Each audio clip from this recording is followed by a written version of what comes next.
Hi,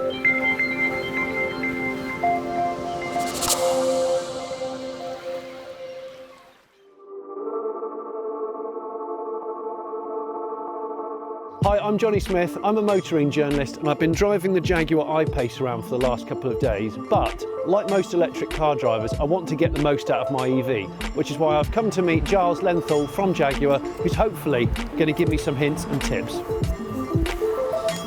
Hello, Giles. Hello, Jonny. How you doing? I'm good, thank you. Yourself? Yeah, good. I'm very good. I've only been driving it 24 hours or so, I'm still just getting used to it. Well, I've been driving one now for about 9 months, so hopefully, if there's any questions, then I hope I can answer them all. But first and foremost, do you want to charge? I would like to charge. That is the most important thing. It is. Let's do it. I'm going to get the cable out.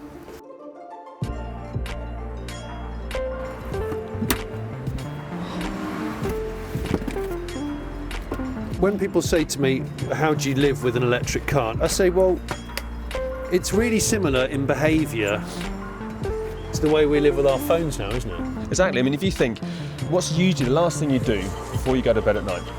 You plug your smartphone in. Put my phone in, yeah. So when you wake up in the morning, it has 100% charge, yeah. And then usually you're fine for the day. And what we do recommend is that the customer installs a home wall charging station, yeah. Because this is the most convenient way of charging. Then range, anxiety at least, should be pretty much a thing of the past on a day-to-day basis. Yeah. If you have a house, but you don't have one of these home chargers, your option is then your conventional plug, right? Yeah. So the car is available with what we call the basic home charging cable. Yeah. And that will allow you to plug into a 3-pin or your domestic plug. We don't really recommend that the customer relies on that because that's not a really nice charging experience because it's going to take you a couple of days to charge a car up completely. So it's not something we want you to rely on. Electric car can be good for you, even if you don't have access to something like this because you live in a city. Because there's loads of public charging stations around. It's going to take more planning, a bit of a behavioural change. But I guess if you live in a city, the car will travel less anyway in terms of miles. You'll find it's amazing how quick it becomes as part of your just planning your behavioural process. So what I tend to find I do now is if I'm going away for the weekend with the family, I always look for hotels with a charge station. So I can plug it in overnight, just like when I'm at home, so the car charges up and it's free to use for the next day. All right, Giles, so the WLTP range, WLTP, the official testing body, isn't it? Range of the I-PACE is 470 kilometres, or 292 miles. That's right, on one full charge. Yeah. In the real world, how close can people expect to get? Because I know, especially if you're a very early adopter of EVs, the issue of range as quoted can be a sort of scary prospect. Yeah, so the 470 kilometres and 292 miles are our official certified numbers, and we obviously stand by those because they are official and correct. Yeah. But as you say, in the real world, as a customer, you should really expect to get around about the 220 to 230 mile mark. Now, there's a reason for this. So it's still a laboratory test set at a single temperature, which is around about the 25-degree mark, and it uses certain drive cycles. And of course, if you take a cold day like today, then temperature can have a really, really big impact to a range of an electric vehicle.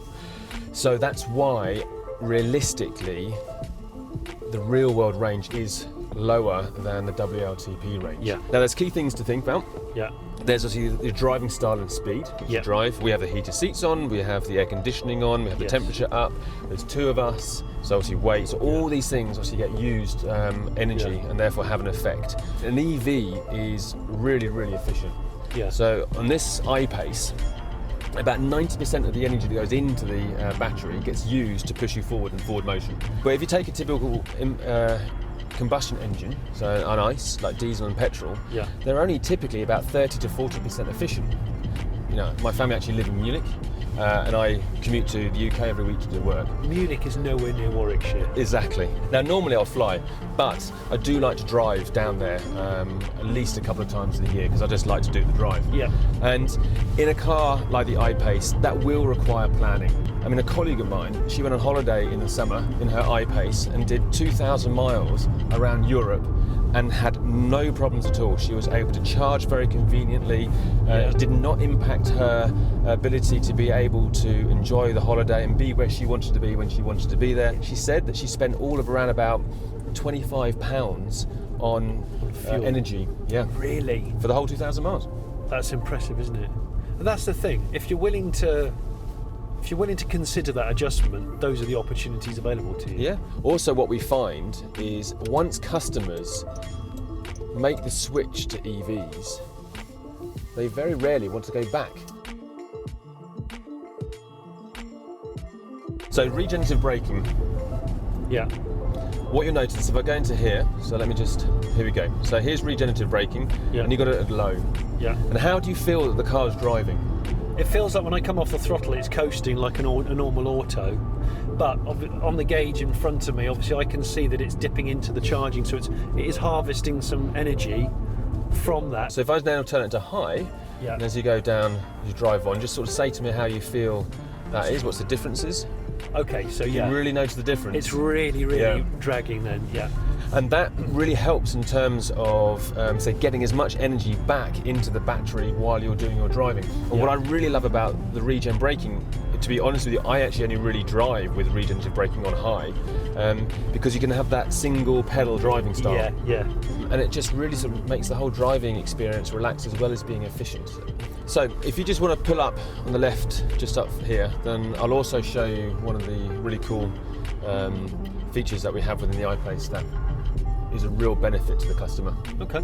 So if you're an I-PACE customer, and you have any questions about how the car works, and you want to know some new tips, so for example like the range we were talking about, or simply how the functionality is, then we have something which we call iAssist, and it's behind here. So you just press that, flips down, and you can press that button. Oh, look at that. And that will call through to a call centre, and the person at the end of the line will be able to help you with any of your requirements and questions to do with I-PACE. So it's dedicated I-PACE expert guru. So Johnny, I really hope that today's been useful for you. We know that there are a lot of factors that can really influence your range, but by just doing a few behavioural changes, such as charging your car in the same way that you do with your smartphone, so plug in at night, therefore day-to-day range anxiety shouldn't be a problem. If you are going to be going that longer distance, just a little bit of planning might be involved. For example, making sure the hotel you're booking overnight has a charge post so you can charge overnight. Using preconditioning, again, for that longer journey, just make sure that the car's ready for you and that you don't need to use it every single day, but it's very useful for those longer journeys. And then on top of that, obviously the tips of just being able to adjust how the car energy usage is used and how you drive, just to make sure that you can optimise the range, and also just to make sure that you're comfortable adjusting with the day-to-day usage of the vehicle. I mean, we're really proud of the I-PACE. This is a sports car that happens to be an electric car, as opposed to the other way around, which means it has all the true DNA traits of a Jaguar, of being a performance car. So we want people to be able to enjoy it, we want people to be able to be enthusiastic and not have to compromise their lifestyle. And those little changes means that they can do exactly that.